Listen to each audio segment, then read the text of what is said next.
And we're back for the penultimate AC Live interview, the final day of Annual Conference 2019.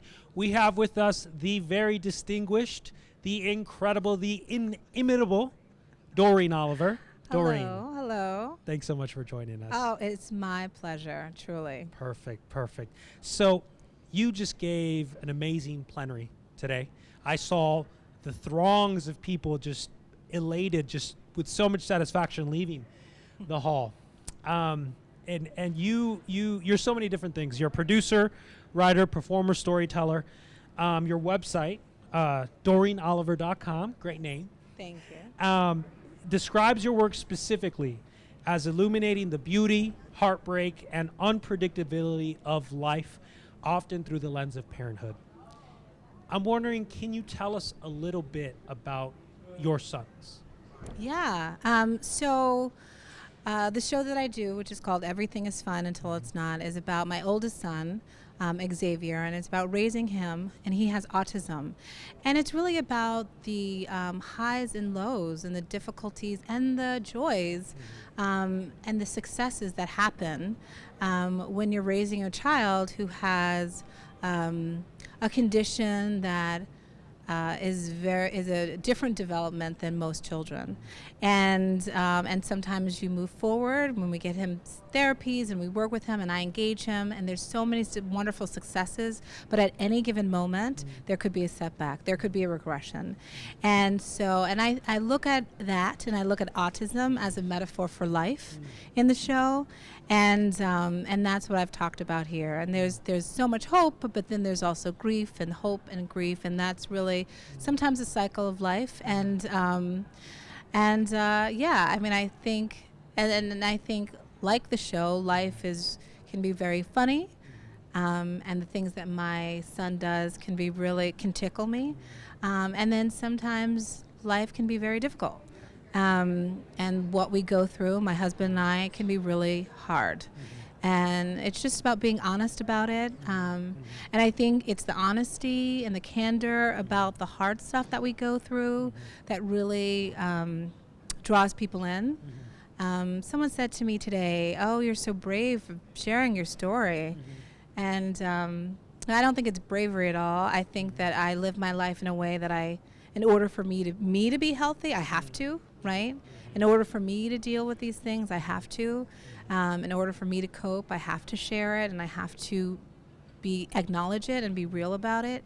And my husband, who is much more of an introvert and, is much quieter than I am, he is not necessarily always forthcoming with, his circle of friends, but he is so supportive of us sharing our story, of me sharing our story, because it's not just mine, because he believes that it's something that people need to hear so they don't feel so alone, that they don't feel so isolated in raising a child with special needs, and that they have some connection knowing that, they are not the only person in the world going through this. And so we certainly know that your story is an incredible one. As you speak to the ups and downs in parenthood as you experience it, can you speak specifically to some of the challenges and some of the triumphs of raising two children, one with autism and one without? Well, I think parenting children in general can be challenging. You have all these expectations for your child or your children, and then, one by one, they decide who they're going to be, what they're going to do. And with a typically developing child, you feel like, okay, at least I've done my best in sort of advising them. Some of their choices have to be their own. But when you have a child who has autism in particular, you're constantly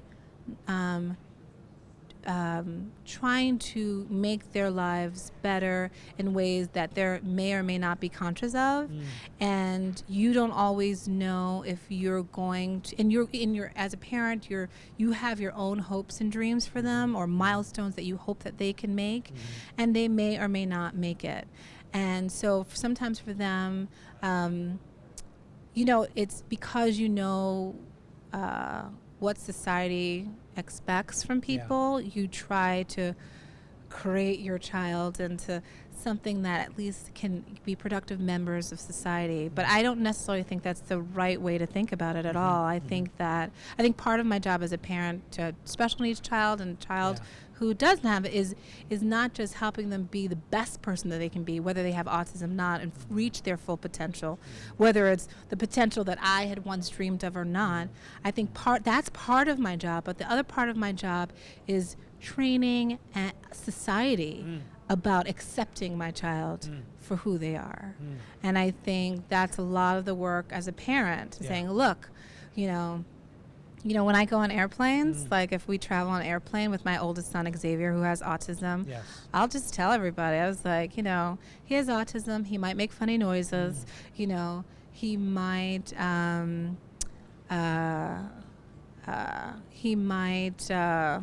I think usually on an airplane, because we're all seated, buckled in, it's just really about funny noises. And I say, this is something that I'm just letting you know, but it's because he has autism. So I try to prepare the people I'm around if we're at a show, because we go to theater, I say, he might make noises in the middle of somebody's song. You know what I mean? Like, when we're in the grocery store, in the supermarket, he might bump into someone unconsciously.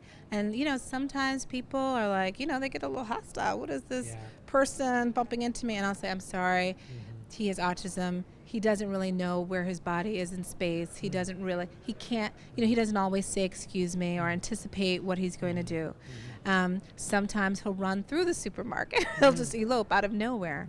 And, I've gone to the same supermarket pretty often, so they understand, when we go to the supermarket, part of he has to learn is how to check out and swipe the card and unload the groceries. And so many cashiers of where we go are patient with us, because he doesn't do it expeditiously. But I have learned as a mother, like, slow and steady, he will learn if he just continues to practice. And so I have found that if you are open and sharing, that oftentimes people who are in positions to help or just where you frequent will be accommodating. Not always, so I have to deal with that, but sometimes, and many times. And as you speak to that, makes me think, I'm reminded of the fact that, we hold this conference every year, and we've got early childhood professionals of all kinds, but particularly a lot of early childhood professionals that are serving and supporting families with children who have autism. And so I'm curious, given your experience as a parent, what would you want those professionals to know? And I'm thinking people like therapists, child psychiatrists, pediatricians, child care providers. What should they know about your experience as a parent that would help them better support families like yours? Yeah, and this is a lot of what I talked about today. There is so much uncertainty in our lives. Well, I think everybody lives a life of uncertainty, because no one really knows what's going to happen tomorrow. But there's so much, you're so aware of that that constant uncertainty, that you go through periods of not knowing whether your child could have a productive life where he can enjoy or she can enjoy socialization with others. Will she have friends? Will he ever sleep through the night? These are the things that you worry about, and especially in the early years. And one of the things that is really difficult for, I would say also for my husband and I, is that we get very little sleep. Not easy. Yeah, we get very little sleep. And so the emotionality, like how you feel, your cycle of emotions can be just really rampant and difficult, and dip in and dip out. And so parents of special needs children, even if they have a child who sleeps through the night, they are constantly dealing with sadness, feeling isolated, being depressed, if their child doesn't meet a specific milestone, or if he's or she is still not dealing with having achieved what they thought they would have but at this point. And so what I say to early childhood professionals is that just be patient with us. You know, that moment of sadness, that moment of anger that we sometimes feel will usually not last forever. You know, be patient with us. We care about our kids. We want them to do well. But we are also not only trying to manage their lives, but manage the uncertainty that's happening in our own. And we also want them to know that they are the people that give us back hope by working so well with our children, by being so committed to their jobs, by telling us what our child did that day that was amazing or different or unique. I'm so grateful for all the teachers, all the doctors, all the people who have ever helped my child learn and grow. So, yeah. Great. I know that in your work you also speak to the intersection between autism and race. Yes. And certainly, you know, through time, awareness with respect to autism has risen. But in your essays, you also write about how oftentimes families of color aren't always embraced within these, within the momentum of these movements, or aren't always included. Can you share some thoughts on that observation? Yeah, I mean, I did write an essay once about something that happened at a major organization where they assumed that it was like a big event for children with autism. And, you know, they just assumed that my son and I were the only black people at this event. And they were, you know, they just assumed we were a part of the event. And some things went down. I think that... there's so many different thoughts that I have. It's a complicated issue. It is a complicated issue. I will just say this. I think that I know there's a person who does a lot of research on bias that's done that's bias that occurs and African American children and I believe Latino children are not diagnosed at the same or diagnosed later. Than their white counterparts. And I think I'm not a researcher. I'm not going to, you know, give you stats.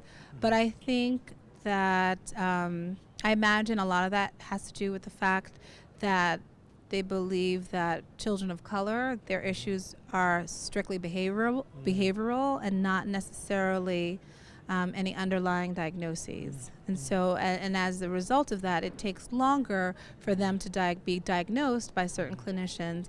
And as we all know, and one of the reasons why we're here is that early diagnosis really helps with better outcomes later in life. So, you know, that is something that I think is key. I mean, I have, in my memoir, I go a lot deeper into how race affects my son Xavier's life and his autism, and those stories will come soon. Great. Yeah.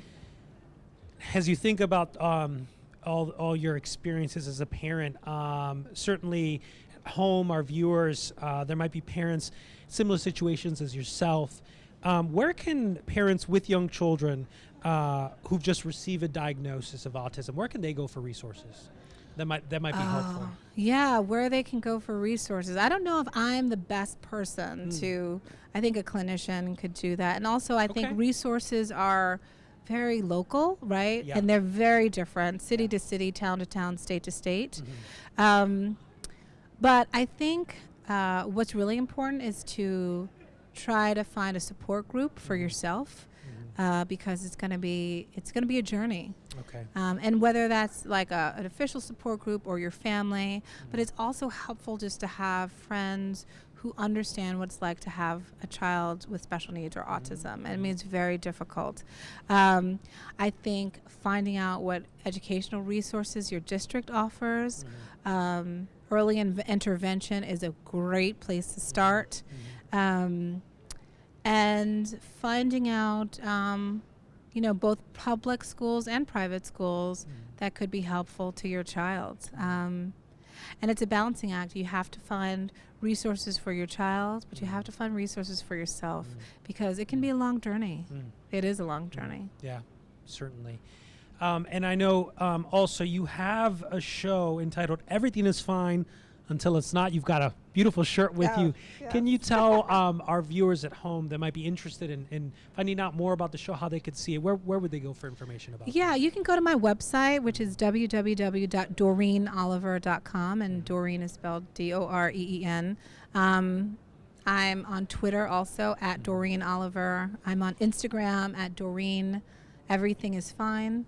And and my website has all the information about the show. And I did 2 runs in New York City, but I also perform the show upon request. So you can contact me through any of those means. Great.